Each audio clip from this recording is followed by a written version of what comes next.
Você ouviu falar sobre uma PEC que trata da jornada 6x1, 6 dias de trabalho por um dia de descanso. Isso tomou uns assuntos no Twitter e nas redes sociais, quase como uma onda da população pedindo pelo fim da jornada 6x1. Mas isso resolve os problemas do trabalhador? Isso resolve os problemas do Brasil? Isso melhora as condições de trabalho?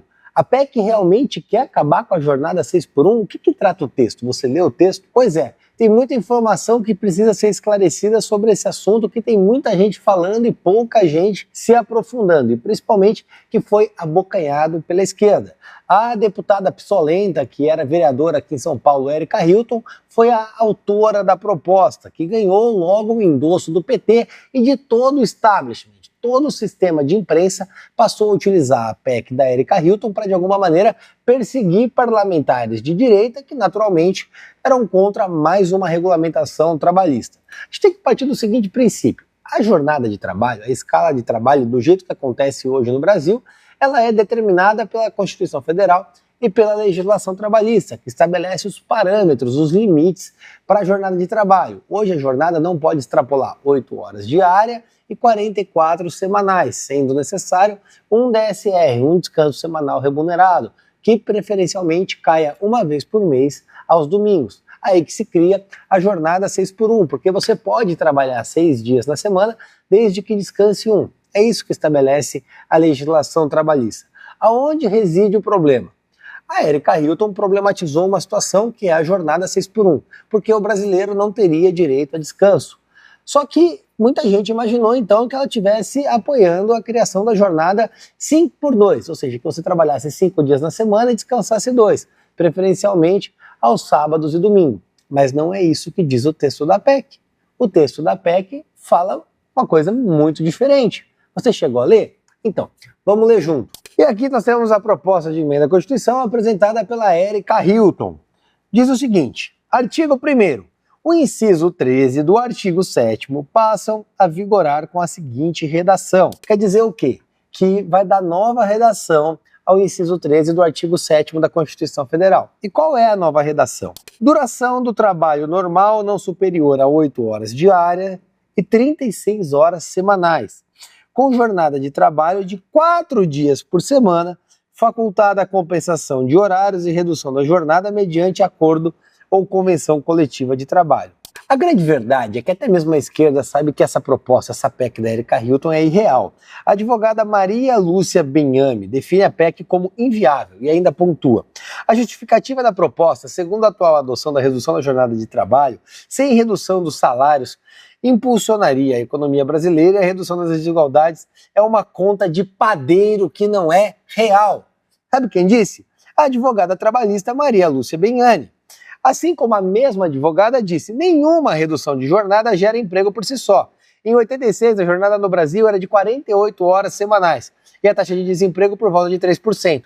Em 1988, a taxa de desemprego era de um pouco mais, 4%. Em 89, um pouco menos de 4%.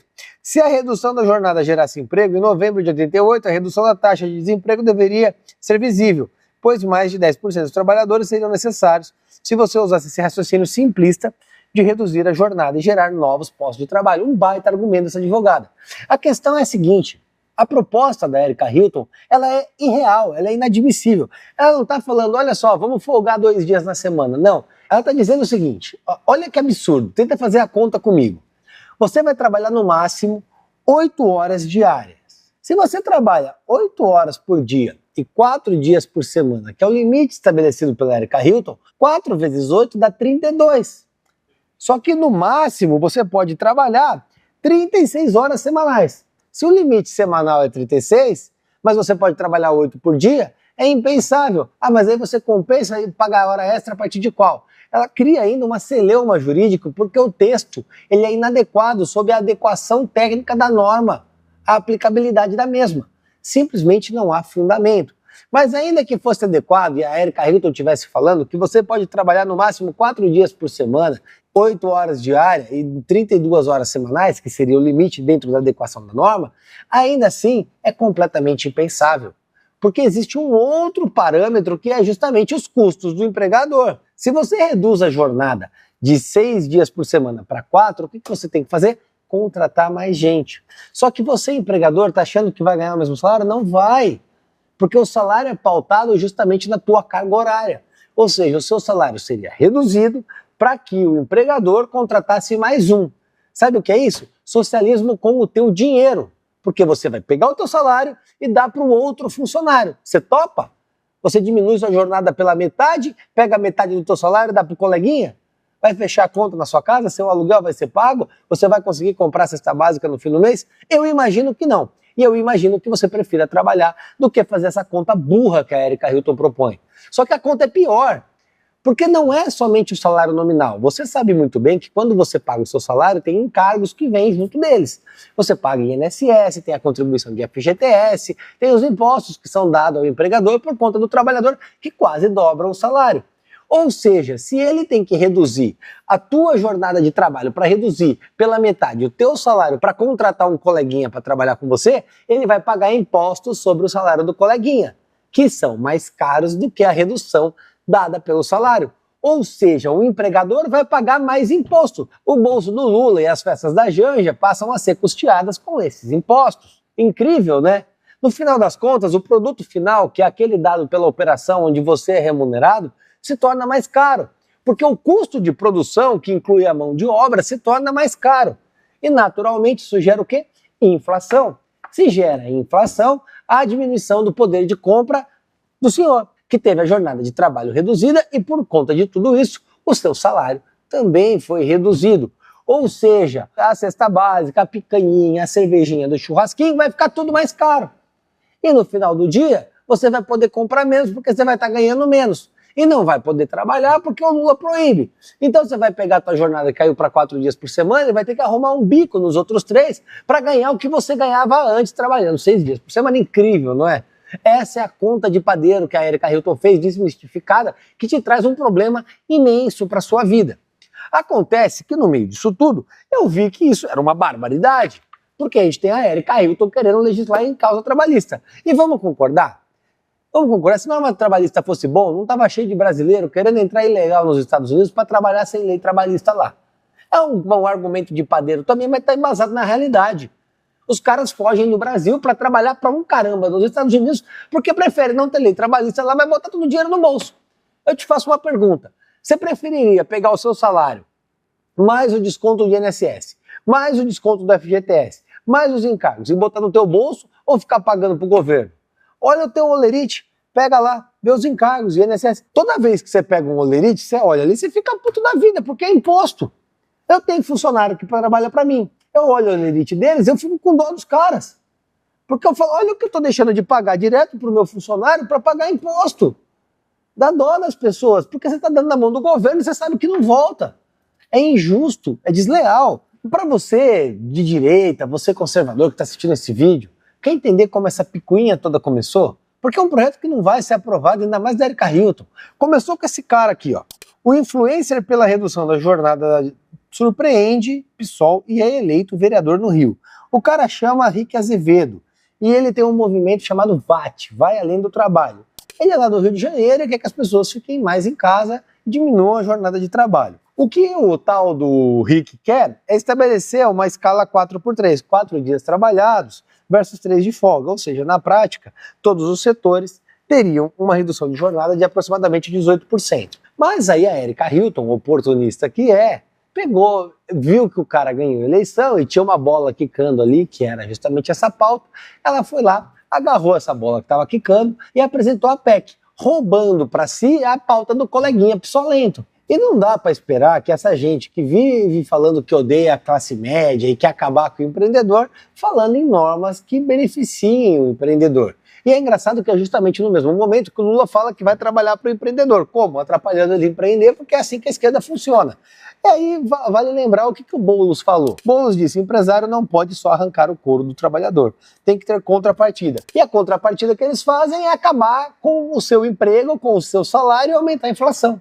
Incrível, né? Resumindo, o cara quer estabelecer uma prática convencionada na Europa que não veio por força de lei e empurrar a goela abaixo na Constituição Federal aqui no Brasil, o que simplesmente não funciona. O que o Brasil tem que entender, o brasileiro precisa entender, é que o Brasil já é um dos piores países do mundo em índice de liberdade econômica. E esse tipo de proposta somente vai piorar a condição do país. A condição de trabalho do brasileiro, a bufunfa do brasileiro só é curta e a condição é ruim porque não há liberdade para empreender. Então falta oferta e postos de trabalho e as pessoas não têm um ambiente adequado para adquirir essas oportunidades de emprego. Por isso que o Brasil é o 124º país no índice de liberdade econômica, o que é uma patuscada. Inclusive, para e pensa, sabe o Peçanha, aquele funcionário público que está com carimbo e uma péssima vontade de atender fazendo assim, ó, na prefeitura? Pois é, esse cara vai trabalhar 4 vezes por semana, o sindicato vai se arranjar e ele vai ganhar a mesma coisa. Aí você vai no banco, tem aquela tia lá no banco, sentada assim com carimbo assim na mão, ó. Não empresta o dinheiro. Pois é, ela também vai trabalhar 4 vezes por semana, porque é o que diz essa lei, e vai te lascar, entendeu? E sabe quem vai se lascar também? O dono do mercadinho, que tem 2 funcionários, e por conta dessa lei vai acabar fechando o mercadinho. Assim como muitas pessoas fizeram a conta e viram que se torna inviável a atividade empresarial. Deixa eu fazer uma coisa aqui que eu acho que eu lasquei meu carimbo. Eles estão fortes com o mercadinho. Cara, já era. Quebrou o carimbo. Não vai fazer. Ainda carimbei meu dedo. Ah, salvei o carimbo. Só para você ter uma ideia de como funciona a composição do salário, no Brasil o salário mínimo é R$ 1.412.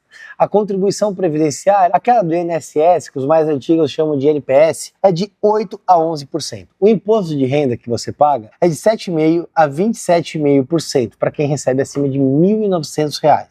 A contribuição sindical, que se o trabalhador não quiser, ele precisa se deslocar todo mês até o sindicato e ficar na fila solicitando para que não seja cobrado, é de um dia de trabalho. E o FGTS é de 8% do salário. O Vale Transporte desconta 6% do teu salário.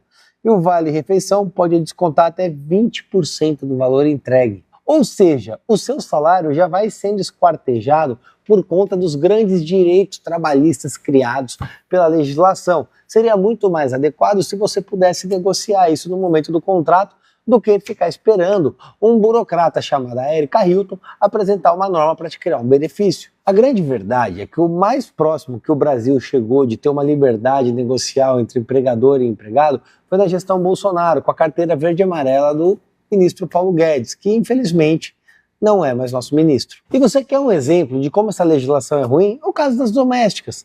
Criou-se uma legislação para as domésticas. Ah, vai ser uma grande revolução. Olha que incrível, informalidade cresce após 10 anos da lei. E eu falei isso há 10 anos atrás, em 2014, que a PEC das domésticas ia atrapalhar os postos de trabalho das empregadas domésticas, e acabar levando elas a fazer serviço de faxina e perdendo o emprego fixo. E a gente tem a queda significativa na contratação de empregadas domésticas, porque o custo da operação se tornou excessivo justamente pelos direitos que são dados, que na verdade só são impostos pagos para o governo. E aí olha que incrível. De repente, todo mundo que fala contra essa desgraça dessa PEC passou a ser cancelado. Olha o irmão da Jade Picon, o tal do Léo Picon. Saiu até no Metrópolis, olha lá. Irmão de Jade Picon critica fim da escala 6x1, é detonado e se irrita. Ele disse o óbvio, ele falou o óbvio assim, ó. Qualquer pessoa com 2 neurônios vai pensar. Essas ideias populistas abordadas de forma rasa, no fim, se tornam piores para a população. O mercado de trabalho ajustaria isso com redução de salários, informalização do mercado de trabalho ou redução de atendimento aos clientes. E está sendo cancelado por isso. E aí tem um tal de Pop Time, que não quer que ninguém saiba que é uma das páginas da tal da máfia do Dendê, o tal do MyDate, que é um grande especialista em fake news, publicou que eu tripliquei meu patrimônio em 4 anos. Olha que incrível, eu tripliquei o meu patrimônio em 4 anos. Eu aumentei meu patrimônio em aproximadamente 300 e poucos, 400 mil reais, uma coisa assim. Eu sou advogado, eu tenho uma empresa pujante, eu tenho um monte de processo que eu advogo, eu ganhei ação. E o grande acréscimo do meu patrimônio foram algumas cartas de consórcio e investimentos que eu fiz. O que tem de errado nisso? Só que, mesmo que eu tivesse economizado o valor, isso que é o mais incrível, o meu acréscimo patrimonial não significa metade do meu salário. E eu ainda tenho outra profissão. Você acha que eu sou político profissional? Eu sou advogado, tenho escritório de advocacia. Então, esse tipo de crítica que a Mind8 fez aqui, ou melhor, que o Pop Time fez contra mim, só mostra a teoria de cancelamento. Eu não estou nem aí. Eu trabalho todo dia justamente para prosperar. E diferente da esquerda, eu quero que você prospere. Eu quero que você fique muito rico. Eu quero que as pessoas fiquem ricas a ponto de comprar o carro que quiser, viajar para onde quiser, morar onde quiser. Sabe aquele papo? Ter liberdade financeira, liberdade geográfica, ter liberdade de verdade. E eu quero que as pessoas tenham plenitude dessa liberdade. E esse tipo de matéria, dizendo que eu enriqueci, sinceramente, não me irrita e nem me incomoda. Porque eu espero enriquecer muito mais. Eu trabalho para isso. Eu trabalho para que você enriqueça. Eu quero que você seja próspero. Eu quero que as pessoas tenham pujança, que elas consigam empreender, que elas consigam prosperar. E é justamente podendo empreender que vão fazer isso. Porque eu comecei lá atrás, numa loja de 1,99, que experimentava justamente os problemas diários que todo empreendedor experimenta. Eu senti na pele o que a dificuldade que é fechar a conta no fim do mês. Eu já fui funcionário e já fui empreendedor. Eu já tive dos dois lados da balança e eu entendo a dificuldade dos dois lados. E para quem costuma falar, eu trabalhava 7 dias por semana assim e continuo trabalhando, sem parar. 7 dias por semana, todas as semanas, 30 dias por mês. E é assim que segue a vida. Porque eu escolhi isso. Porque para mim faz sentido e porque quem tem um empreendimento, quem tem um comércio, com certeza faz isso. Eu volto a dizer, se o emprego não está bom, eu quero que as pessoas criem meios para arrecadar recursos e trocar de emprego. Agora, se reduzirem o seu salário pela metade para que a conta consiga fechar, você vai conseguir oferir riqueza suficiente para mudar de emprego e prosperar? Eu tenho certeza que não. E é justamente por conta disso que não dá para ser aprovada a PEC da Erika Hilton. Só que a Erika Hilton ela nunca trabalhou na vida. O emprego dela foi ser vereadora em São Paulo, depois virou deputada federal e está aí esculhambando a vida de todo mundo. Vai perguntar para ela onde ela empreendeu. Vai perguntar para ela qual foi o comércio que ela tocou, se tocou um mercadinho, se ela abriu um salão de cabeleireiro, sei lá. Vai perguntar para ela se ela já ganhou dinheiro alguma vez na vida sem ser político. Porque eu toco a minha vida sendo advogado, não necessariamente sendo político. Então, naturalmente, existe uma diferença entre ambos. Só que aí não adianta vir em Pop Time, encher o saco, fazer publicidade com a Mind8, porque tá aqui o e-mail do Pop Time, é poptime@mind8.com. O que essa gente fala, eu não ligo. Opinião de esquerdista e cocô, para mim, o cocô tem mais valor, porque serve de esterco. A opinião de esquerdista não serve para nada. Inclusive, olha que interessante aqui, ó. Perfis pró-Lula atingem milhões com fake news sobre economia no governo atual. Quem publicou esse tipo de notícia? Pop Time. Incrível. Acontece que a própria esquerda sabe que essa PEC é impraticável. E o resultado das eleições norte-americanas colocou a esquerda em alerta. Eles viram que eles estão perdendo a população. E resolveram recuperar como? Com pautas populistas. Mas não para por aí. Além da derrota norte-americana, nós temos o efeito Marshall no Brasil, onde a população mais pobre despertou no país para a necessidade de empreender, de enriquecer, de melhorar de vida, de prosperar. Entendeu que ficar esperando migalhas de um Estado esquerdista que promove a escassez não é adequada, que ficar esperando que o Estado promova a melhora da sua vida não vai trazer melhoria nenhuma, que você precisa ir lá, pegar as suas ferramentas e melhorar de vida. E é papel dos legisladores criar essas ferramentas para as pessoas. E isso trouxe desespero na esquerda. O Pablo Marçal deu uma surra na política em toda a periferia de São Paulo, porque ele mostrou que a população da periferia não liga para essas políticas enfadonhas, engomadinhas, chatas, que só querem, de alguma maneira, enganar a população. Não, a população da periferia quer melhoria real. Eles querem aula de educação socioeconômica, aula de empreendedorismo, eles querem liberdade econômica, eles querem poder empreender e prosperar. Muita dessa gente, pessoal da esquerda, nunca botou o pé numa favela. Quando você vai lá, você vê que tem mercado, tem mercadinho, tem salão, porque essas pessoas querem empreender. E o Estado faz o quê? Vai lá e atrapalha eles. E isso que não pode acontecer. O que a Erika Hilton está tentando fazer é, mais uma vez, atrapalhar o trabalhador. A questão é que essa PEC é mal pensada, mal escrita e mal planejada. É típica de uma socialista, no padrão de escrita de uma pessoa que é filiada ao PSOL.